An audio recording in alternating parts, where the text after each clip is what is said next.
here in Cleveland, Ohio. We'd like to welcome the approximately 50 institutions who joined us for today's session on Florida State's single sign-on strategy.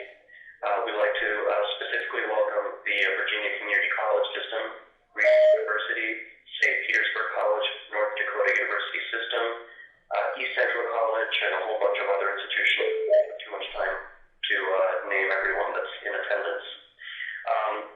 Many institutions are prospective members of the consortium. Some of you, such as, for example, New College of Florida, are existing members of the consortium. So for those that are prospective members, for your benefit, we're going to do an introduction to the CampusEAI consortium and the QuickLaunch platform that's powering some of the single sign-on activity at Florida State. We're then going to kick it over to Kyle, who's going to drive you through what FSU is doing with QuickLaunch and single sign-on within the context of their portal strategy. And then we're going to, if we have time, spend the last segment on Q&A if there are any questions that come up during this session. So with that, we're going to get started. What you should be able to see on your screen in a few seconds should look like the overview page of the CampusEAI Consortium's public website. So the relevant context is that the consortium was established 10 years ago by 14 research institutions that said, hey, we need to stop reinventing the wheel. All of us are trying to, in this sort of context, integrate our enterprise applications and create a single user ID password or one login experience to all of our business critical or mission critical services, such as the student information system or ERP system, the learning management system, library systems, email and calendaring systems, and so on and so forth. So if each of us have, for example, PeopleSoft or Banner or Office 365 or GApps or Blackboard or Canvas, why do we all have to reinvent those adapters or those integrations? And the core software itself, which in this case is QuickLaunch, why can't we share that software code base so we can decrease the cost of delivering single sign-on? And if we can centralize the hosting for it in a shared infrastructure, that would also decrease the cost of upgrading and running the environment. So the idea of the consortium has really been around shared services, shared software, and shared infrastructure. And QuickLaunch, or what FSU is doing, is a very key manifestation of the consortium's original vision. The other part of the consortium's original mission or vision was, could we do iSeminars, of which today is a great example, where an institution who's already achieved a level of experience or success can share their experiences with other colleagues so that their institutions or projects could be implemented more successfully. So that's really, again, where the consortium is coming from, especially in a context where budgets are tight and students are coming into institutions born into the Brave New World expecting experiences based on their exposure to Facebook and to mobile, especially these days. So with that, the consortium has grown over the last 10 years to now service over 1,800 institutions in more than 12 countries. So it's not just the Florida State and Louisiana State and New Mexico State and University of Maine system type campuses. It's also niche institutions like New York Law School or Cal State Maritime, or community colleges, for example, like Miami-Dade, institutions who've made investments in many, many, many diverse enterprise applications. So, for example, LSU has Moodle.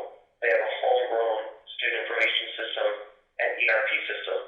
So, for example, if I go to the QuickLaunch login screen for LSU,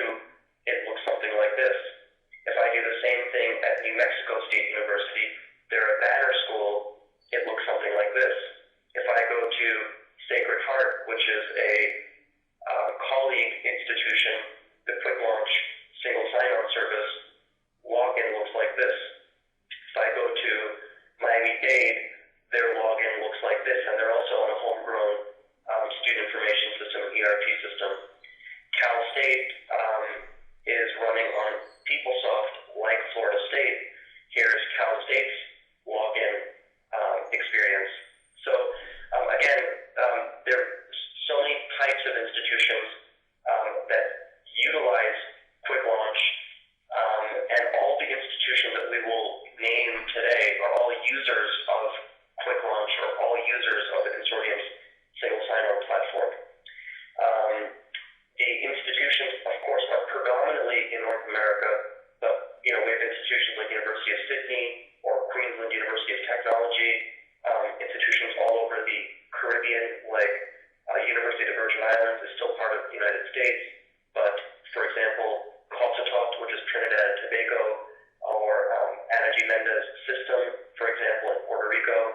But all of these institutions are utilizing single sign-on, and it is a killer app, meaning even when we see single sign-on or QuickLaunch dropped into a portal like My Campus or LifeRay or uPortal or SharePoint, we see tremendous success in the statistics of the utilization of that platform that otherwise might have been fairly dead from a usage standpoint.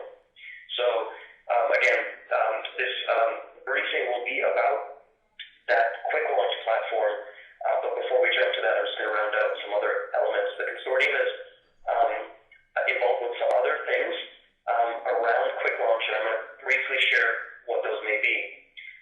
QuickLaunch can be injected into the My Campus portal. The My Campus portal is something pretty significant that the consortium is involved with. We're not going to talk much about the My Campus portal in terms of when I do a briefing on QuickLaunch, but that's a platform that the consortium has been involved with for quite a number of years. The consortium has a mobile platform that also is an independent platform. The relationship between QuickLaunch is that QuickLaunch services can extend into the mobile platform, which is a cross-platform, iOS, Android, Windows, BlackBerry, native apps.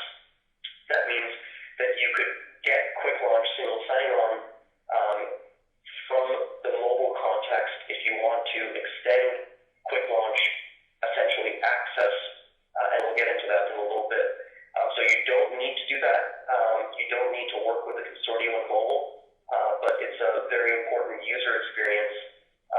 And again, there's some nuances related to mobile, web, and native apps. But again, we'll get into that in a little bit. The consortium is involved with Campus Cloud. It's kind of like the Amazon EC2 or Rackspace for higher ed. We have hundreds of institutions that are running in Campus Cloud, everyone from Cornell for their ERP system to NYU for disaster recovery. But many institutions are using Campus Cloud for, again, hosting either disaster recovery or enterprise applications ranging from identity systems to ERP systems to public websites. In the case of Florida State, some of their infrastructure related to the portal, which is the My Campus platform that they're utilizing, is living inside Campus Cloud. Almost all of our institutions these days that utilize the QuickLaunch single sign-on service are running it out of Campus Cloud. So we'll get into Campus Cloud as I talk about QuickLaunch, because it's kind of the infrastructure under layer 7 that's powering the QuickLaunch service. Campus IDM is really important. Campus IDM is basically related to single sign-on, but it's really separate. So historically, we used to do quite a number of Sun Identity Manager implementations.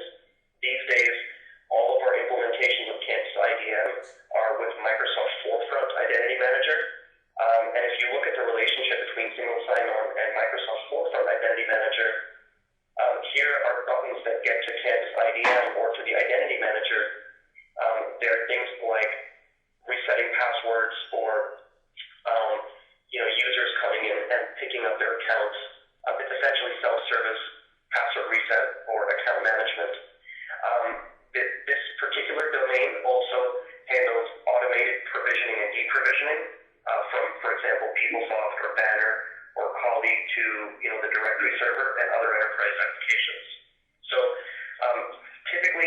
institutions do campus IDM or SIM implementations separate from or in parallel to a single sign-on implementation, meaning they're mutually exclusive projects.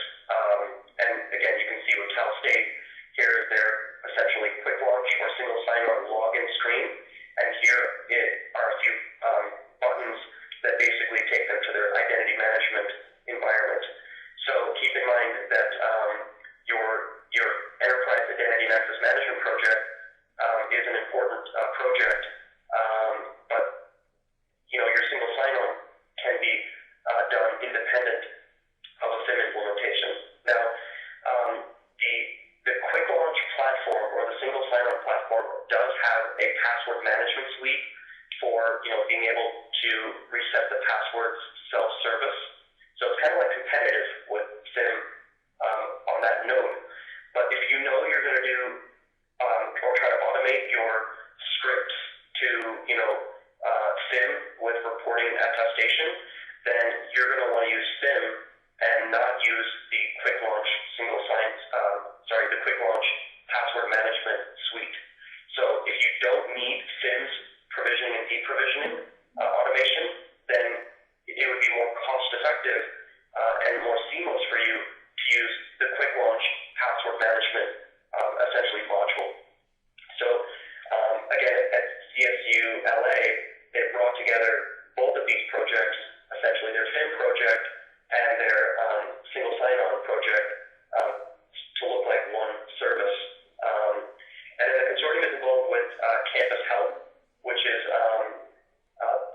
an organization that takes over the help desk after hours, weekends, and holidays. A good example here is Toronto College and University System. They're almost identical to Cal State LA and everything that I've already shared with you, but if you call 1-855-MY-TORO 24/7, 365, Campus Health will pick up and say, "Thank you for calling MY-TORO. How can we help you?" And this basically extends the help desk to provide that coverage, because single sign-on doesn't turn off at 9 p.m. or 3 a.m. And a lot of the issues coming with the help desk have to do with access, and then another big issue type, FYI, of course, we all know, is the learning management system for faculty and student issues. But anyway, one other key item that I wanted to highlight while we were on access-related things, back to mobile, these are just some institutions that have rolled out My Campus mobile platform. A good example is Curry College. They're doing a lot of work with single sign-on into their banner environment.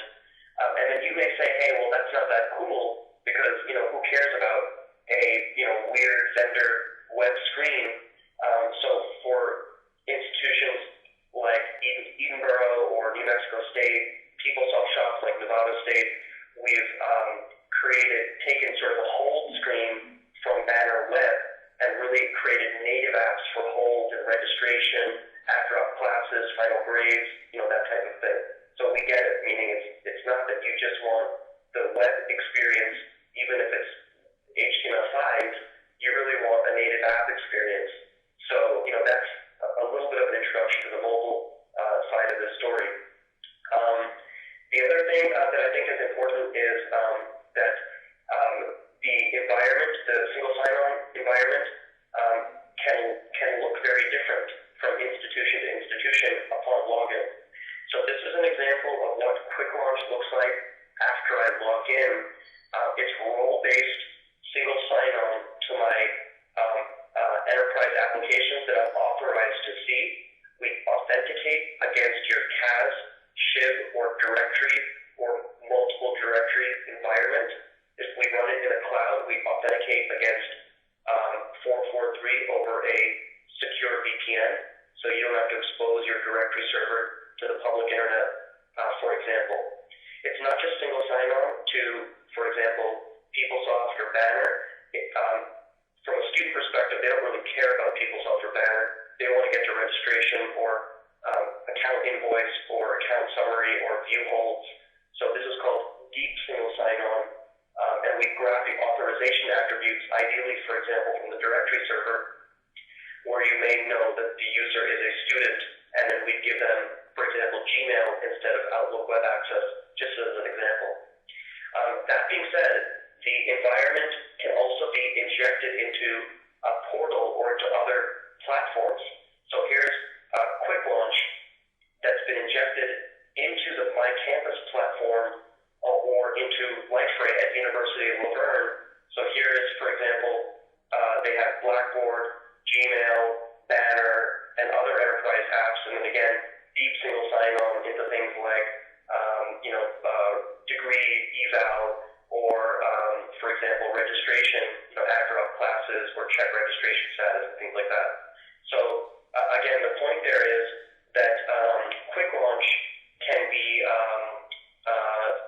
delivered in a SharePoint or in a portal. It can be standing alone. And now a good example of this sort of is the Willem Consortium up in Wyoming is doing this for students. And for faculty and staff, they're doing essentially, here's another example of QuickLaunch in My Campus. This is My Campus 7.2, but this is the same basic premise. So it's injectable for them, into their SharePoint for faculty and staff. So one institution is doing it two ways.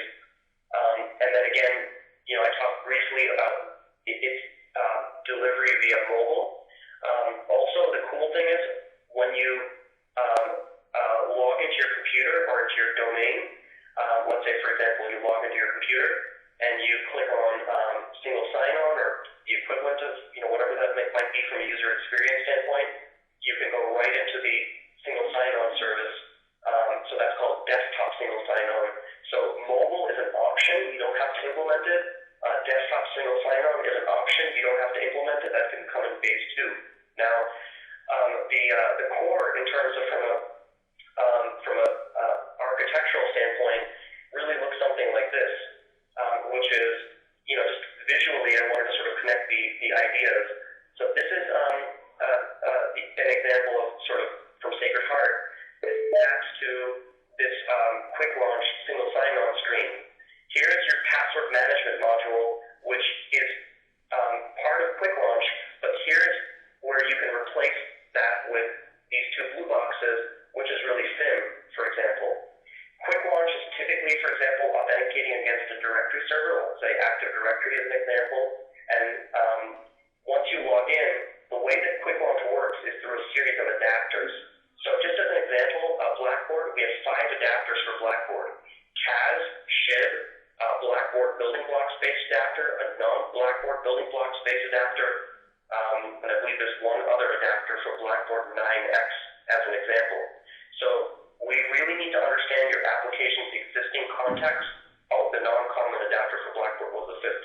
So we need to understand how your Blackboard talks to your current identity environment, and based on that, we propose an adapter for phase 1, and then perhaps an adapter for phase 2. For those that are familiar with CAS, if you want to perceive QuickLaunch as a super cool version of a non-forked CAS, you can just perceive it as an awesome cloud-based CAS implementation, because we embed CAS inside the QuickLaunch platform infrastructure.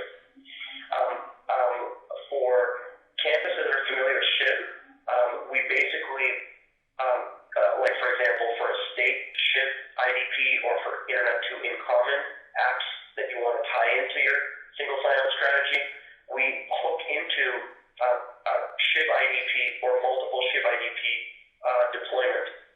So for Clemson, for example, they're tying into CollegeNet through that mechanism. For Cal State, they're doing it into the Cal State IDP.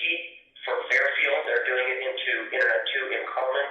So we've handled, many SHIB sort of integrations for the value that SHIB may provide us with, which is significant in the higher ed space in terms of vendors or services that are SHIB enabled, or vendors or services that are CAS supporting. So that's a little bit of an insight into how the infrastructure runs, behind the scenes. From a technology standpoint, if you're going to be roughly over a certain amount of users, like for sure Florida State, you're going to have a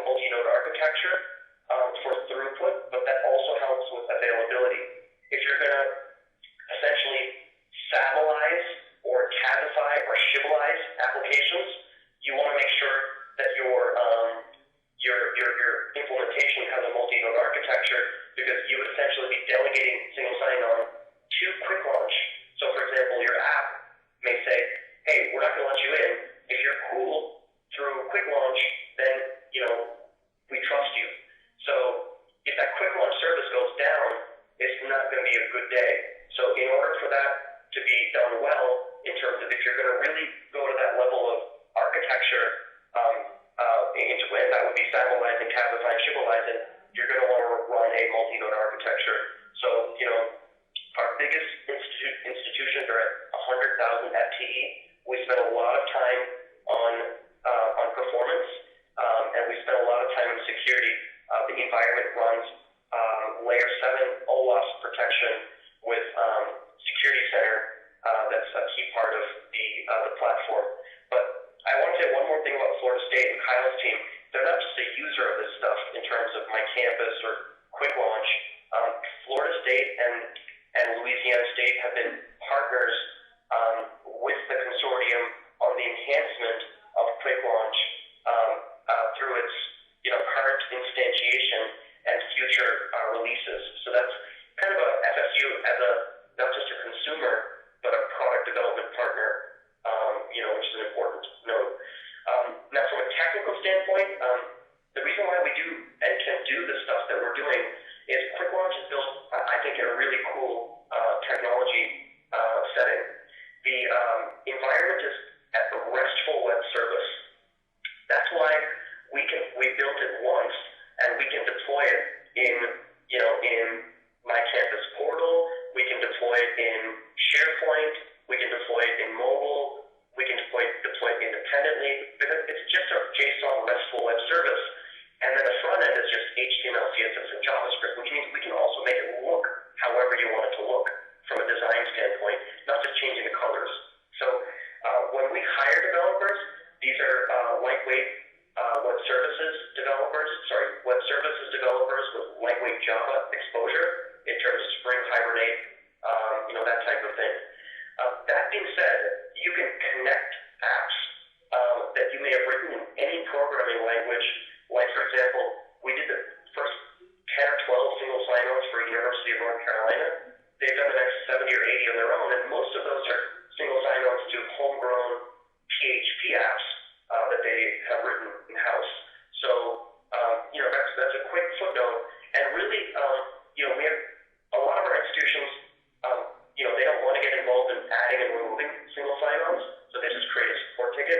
But we have institutions like Florida State or others that want to control their own ability to add and remove single sign-ons, and the platform has a graphical user interface administratively to do essentially adding and removing of single sign-ons. So, these are some bits that relate to sort of QuickLaunch and its technology framework. We have hundreds of adapters to the most commonly used enterprise applications in higher ed. So it's very rare that we come across an application that we don't have an adapter to. And the cool thing is we also have pattern adapters like Secure Post. So we can also single sign on into applications that we might not have seen before, and that's thousands of applications will accept a Secure Post. But it would be silly for us to say we have 5,000 adapters, because that would just be sort of ridiculous, just marketing. But anyway, the point further, I've covered mobile, so we talked about that. I've talked about password management in terms of the option of doing it within QuickLaunch or doing it with a platform like SIM or similar. This is just Lehigh Carbon Community College. We talked about desktop single sign-on. I think that's a big deal, especially for domain users like staff. Just a quick view into Campus Cloud. So FSU is running production out of Cleveland. We could replicate to our secondary primary, which is in Denver. The cage that FSU is running out of is this exact cage. This facility is SSAE 16 Type 2 and PCI compliant. I think everyone has seen a commercial data center. We run this compute behind FSU, which is a Cisco Nexus network. Cisco UCS for compute. Cisco Nexus network is connected into National Land Rail and Internet too, but we use WAN like level 3, of course. The storage, although there's very little to no storage in a QuickLaunch context, because we don't want to store passwords, usernames and passwords for liability and security. We would not even assert credentials if in a perfect world. But the reality is, if you're going to use Blackboard building blocks adapter, because you just don't want to Cabify Blackboard right now, that's going to use a building block assertion that has a variable field for Blackboard's authentication API, just as an example. But NetApp is set up in dedupe mode. HANDRS. We back up on Symantec for both tape disk. We're monitoring FSU on Xenos with a 22-person NOC operation from these locations on a 24/7, 365 basis. So this is a little bit of the infrastructure that's behind the scenes on, Campus Cloud. For those institutions that are, smaller, I would say like in the 10,000 FTE range, roughly plus or minus, and obviously desktop SSO, mobile, options. Roughly, this is a program we have until December for QuickLaunch, where you get the licensing, the implementation, the support and maintenance, and the hosting at a little bit less than 10 grand all in, right? So that's an opportunity you want to take advantage of. If this is of interest to you, work with Chris or the people that invited you to this party for further, scoping or details, on that. If you're much larger, it's going to be, more infrastructure that we need to use, so we're going to need to do cost recovery on that. If you're going to do sort of special configs to ship or, desktop SSO or mobile, those would be sort of additional, cost items. But this gives you sort of an order of magnitude or ballpark and a special program that you want to take advantage of. If every school on this call said we want to do this, it's not possible because we can only handle X number of implementations every month. These are essentially 30-day implementations. If we don't implement these projects in 45 days, the first year is on us. So very quick delivery, success on the usage. So we try to simplify, again, and mitigate the risk. And the other piece of this is if you're not happy with the service in 90 days, we won't hold you financially obligated. So, we've done this hundreds of times. We know what it looks like. So, we're also stepping up to meet you on this in terms of from a partnership perspective on the delivery and execution side. I'm going to start to switch gears to Kyle. Kyle runs Portal as the director of the Portal project in Open Systems. He is a key member of the My Campus Portal product development working group as one of the co-chairs. And again, FSU has been instrumental in driving the direction on single sign-on or quick launch along with LSU. I've had the chance to visit them personally down in Tallahassee. They've got a great team of 4 people dedicated to this portal and single sign-on activity.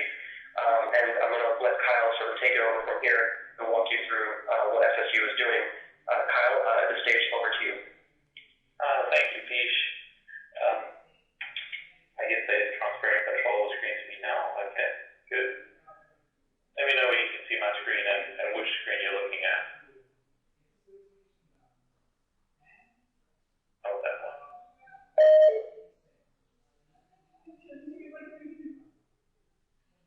Everyone sees the presentation?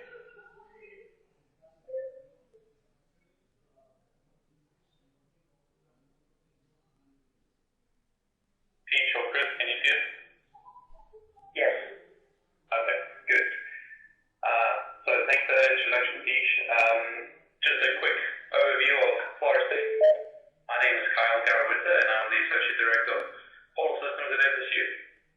FSU is a preeminent Florida public research institution. We have about 40,000 students, undergrad and graduates.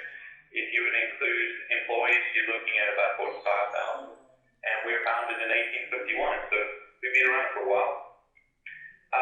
What we're going to talk about is, like Peach said, our single sign-on system, which has been integrated into our My Campus Portal product that we call My FSU. And you'll see that branding all over these slides as well as the website that I'll demo. But our initial SSO requirements included being able to extend our already existing SSO implementations. Okay. And we already had several of them. We do run our own central authentication service, our CAS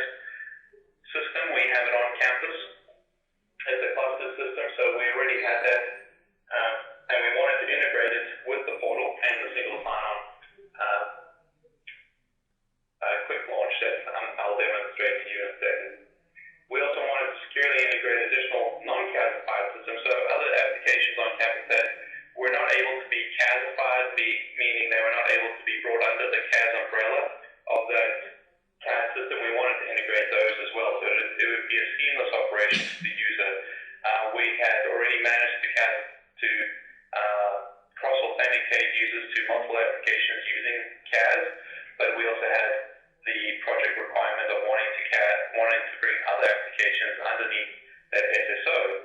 One of those being Office 365, and I'll talk about that in a second, but that's an application where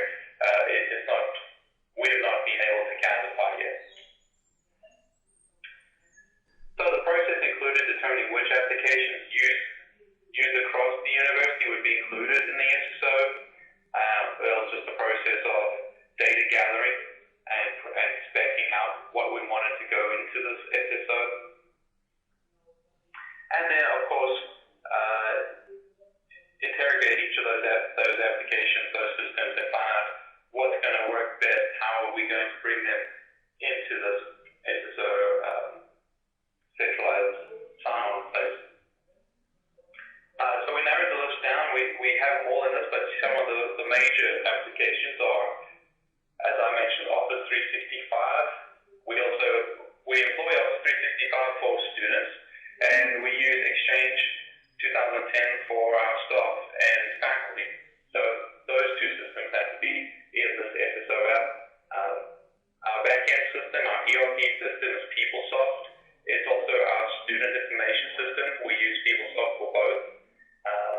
Some of you may have heard of Omni, so we have Omni HR, Omni FI, and Campus Solutions for the student information system, all PeopleSoft Oracle products. But all those have to be single sign-on. Blackboard, and we use a third-party scheduling application called AdAstra, which we've also been able to bring into the single sign-on. So let's take a look. Here's a screenshot of what a typical student may see, and I'll jump out of the presentation now and give you a live demo. So our single sign-on page looks like this. As Peach had mentioned, it's fully customizable. You can update the CSS, the JavaScript, and the HTML. So that's what we did. Here's an example of it. I haven't signed on in 5 minutes, so the login credential area disappears, and a button telling me to log in appears. This is JavaScript running. And this is basically to refresh the page, and this is a product of how CAS works. You only have 5 minutes to log in before the page requires you to refresh. So if I were to go ahead and log in, I will land on my FSU, our version of my campus portal. And since I'm a faculty staff, this is the area, the page that I'll land on. But as I am an administrator of this product, I also see the student community, and I can load what a student may see. While we're on the student page, what students have access to are some quick launch icons up here that comes with our quick links portlet. The single sign-on major applications would be like what. I'll go ahead and log in some of these. As you noticed, I logged in once through that central gateway. I landed in the portal, and as a student, now I have quick access to Blackboard, Office 365 email, and Campus Solutions Student Center. So I'll open each of them just to demonstrate that my single sign-on has given me authentication to CASify applications as well as applications that we're not able to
site-based adapter.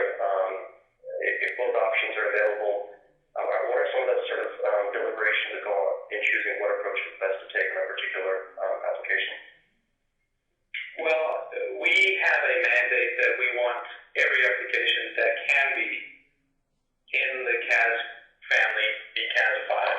So we have a dedicated group that manages the CAS system at FSU, and we just want that to be the single point that we manage. So if an application can be CASified, we will certainly work to do that and bring it under that CAS umbrella. Now, there's certain applications that cannot be, and if we could, we definitely would want to work towards getting them CASified, but some applications, like the Microsoft cloud-based applications, we saw Office 365, it hasn't proven to be possible for us right now. So we have to do a secure credential replay for those apps, which we would prefer not to do. And we'd rather use the CAS system of authentication. But on your question, it's quite simple. Yeah, for sure. CASified, we prefer that. Right, and I think that's important. So philosophically, we want institutions to sort of head in that direction where we're using, TGT or tickets or SAML because credentials are not being asserted, the user experience is fast for single sign-on. But the reality is that not everybody is there. And I'll give you an example. I went to SUNY Oneonta, and they were so happy with their single sign-on. They're like, hey, we're done, we're great. We have all this usage from single sign-on. And I looked at what they were doing, and I'm like, well, you're not done because Outlook Web Access and Angel are not CASified, and they could be CASified. They're like, well, we're busy right now. We'll do it in a little bit because we have some other projects. So when you look at some of these implementations, they may be broken into, hey, we're going to do it this way right now. And then once we understand, what work is involved in CASifying a backend application, we may, do it in a later phase. But for sure, architecturally, as Kyle was saying, we want to get there sooner than later. And sometimes it's a matter of, also, what are the cons? Like, if you do delegate the SSO, make sure that your QuickLaunch or CAS environment, like at FSU, is set up in a clustered architecture. The footnote is, the CAS component at FSU is on-prem. Just to highlight that could also run in Campus Cloud, but in the case at FSU, they already had CAS, for example, running on-premise. Yesterday I spoke with Cal State Long Beach. They've got a reasonable SHID deployment already running on-premise that needs to be leveraged, for example. So these are some, I think, important architectural sort of direction where, you want to start and get successful without changing much, and then, move towards a better architecture over time or in phase two, or decide, hey, in phase one, we really want to, include CASification of a big one I always see is like banner self-service or internet native banner, that type of thing. I think the other thing, Kyle, are you adding and removing, or have you added single sign-ons on your own, or do you mostly just create a support ticket to have that done by the consortium support operation? We will create a support ticket as of right now, but we haven't had a lot of those. The only most recent since launch for a single sign-on application has been we migrated from live at EDU cloud-based email system to the Office 365, and we had CampusEAI work on that integration to get that single sign-on working. So we haven't done any of the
of the the administration of this portlet and its links, and that's what we're looking forward to coming down the line.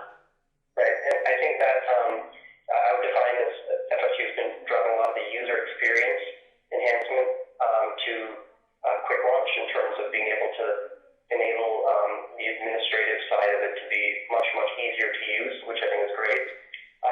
Some of the general directions with QuickLaunch are to, drive more focus on mobile, to drive end user functionality. For example, end users' ability to add and remove single sign-ons or rearrange single sign-ons outside of Kyle or FSU's ability to do that, and that obviously might be an option where institutions may not want that, for example. But just extending QuickLaunch, we joke around that we can deliver QuickLaunch in Google Glasses. We did deliver QuickLaunch in Adobe Air as desktop apps about 2 years ago. Not everybody sort of captured that idea. So the primary platforms for QuickLaunch have really been focused on the web and mobile. Also, we've been working recently with both VMware and Citrix on adding VLabs to QuickLaunch, which is the ability to essentially launch into VDI, and also to standardize the apps so that we don't have to it's just like the adapters are all there if you want to add Salesforce or whatever it might be. It's just point, click, go in terms of almost like pre-set options to choose from beyond the 10 or 12 apps that are super important or mission critical that we all tend to talk about. When you start to really add up your apps, you're going to wind up with 12 to 25. But again, the core apps that are almost like must-have under implementation are the ones that I walked you through before. We have to authenticate against something, so that's like the directory server or equivalent, and then your sys and your learning management system, and typically 2 email systems and library system of potentially library databases that round out sort of almost the must-have requirements. I'm going to just pause for a few seconds. We're going to open up the lines for any live Q&A. Anybody that has any sort of pressing question for Kyle. So Chris, if we can open up the lines just for a few seconds to see if there are any particular questions, that would be great. The conference is now in talk mode. So if there are any brave volunteers, if you can share your name and institution's name when you ask a question, that would be great. And we'll wait just for a few seconds before we go back into broadcast mode. Anybody have any particular questions?